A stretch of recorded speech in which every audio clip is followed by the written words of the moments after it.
বক্তৃতার শুরুতে আমি একটা অনুরোধ জানাবো, যারা আজকে পুরস্কার পেল তারা যদি একটু উঠে দাঁড়ায়, আমরা তাদেরকে সবাই মিলে জোরে একটা হাততালি দিয়ে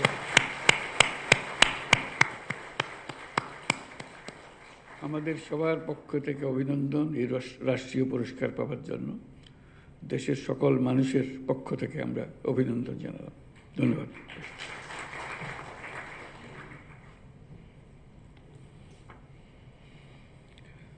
আসসালামু আলাইকুম। উপস্থিত সবাইকে আমার আন্তরিক শুভেচ্ছা জানাচ্ছি। আজকে এখানে উপস্থিত হতে পেরে আমি অত্যন্ত আনন্দিত। ইয়ুথ ভলান্টিয়ার অ্যাওয়ার্ড 2025 আয়োজনের জন্য আমি যুব ক্রীড়া মন্ত্রণালয়কে বিশেষভাবে ধন্যবাদ জানাচ্ছি।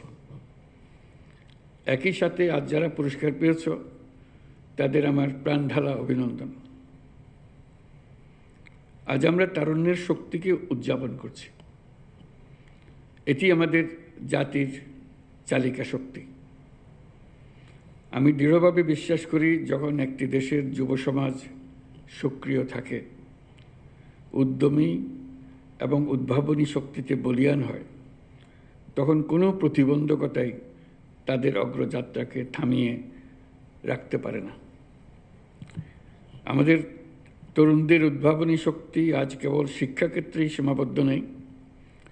তরুণরা স্বাস্থ্যসেবা, পরিবেশ সুরক্ষা, দারিদ্র্য বিমোচন এবং সামাজিক ন্যায় বিচার প্রতিষ্ঠায়ও অগ্রণী ভূমিকা পালন করছে। এই তরুণরাই 24-এর গণঅভ্যুত্থানের নেতৃত্ব দিয়েছে। তরুণরাই যুগে যুগে দেশের ইতিহাস রচনা করেছে। আমাদের চলার পথে প্রতিনিয়ত নতুন নতুন চ্যালেঞ্জ আসবে। কখনো তা জনস্বাস্থ্যের সংকট, কখনো শিক্ষার অপর্যাপ্ত সুযোগ, আর কখনো পরিবেশগত বিপর্যয়। কিন্তু চ্যালেঞ্জগুলো নিয়ে হতাশ না হয়ে বরং এগুলোকে আমাদের নিজস্ব শক্তি দিয়ে ঐক্যবদ্ধভাবে মোকাবেলা করতে হবে। আশা করি এই কাজেও আমাদের তরুণরা নেতৃত্ব দেবে। স্বেচ্ছাসেবা কেবল আত্মমানবতার কল্যাণেই সীমাবদ্ধ নয়। এটি আত্ম উন্নয়ন, চরিত্র গঠন এবং নেতৃত্বের গুণাবলী বিকাশের এক আদর্শ মাধ্যম। আমরা চাই আমাদের তরুণরা কেবল স্বেচ্ছাসেবক হিসেবেই থেমে থাকবে না, সমাজের নীতি নির্ধারক, উদ্ভাবক এবং পরিবর্তনের স্থপতি হিসেবে নিজেদের তুলে ধরবে। এটি তখনই সম্ভব হবে যখন তারা আত্মবিশ্বাসের সাথে নিজেদের গড়ে তুলতে পারবে, প্রয়োজনীয় দক্ষতা অর্জন করবে, নেতৃত্বের গুণাবলী বিকাশে মনোযোগী হবে। আজকের এই পুরস্কার কেবল একটি স্বীকৃতি নয়, এটি তোমাদের জন্য একটা উদাত্ত আহ্বানও। তোমরা আরও সাহসী হও, আরও নেতৃত্ব দাও এবং সমাজের কল্যাণে নতুন ধারণা ও উদ্ভাবন নিয়ে কাজ করো। সমাজের প্রতিটি ক্ষেত্রে তোমাদের সক্রিয় অংশগ্রহণ অনেক ইতিবাচক পরিবর্তন আনতে পারে। স্বাস্থ্যখাতে তোমাদের একটি ক্ষুদ্র উদ্যোগ হাজারো শিশুকে রোগমুক্ত রাখতে পারে। শিক্ষাক্ষেত্রে তোমাদের সামান্য প্রচেষ্টা দেশের শিক্ষার মানকে বহুদূর এগিয়ে নিয়ে যেতে পারে।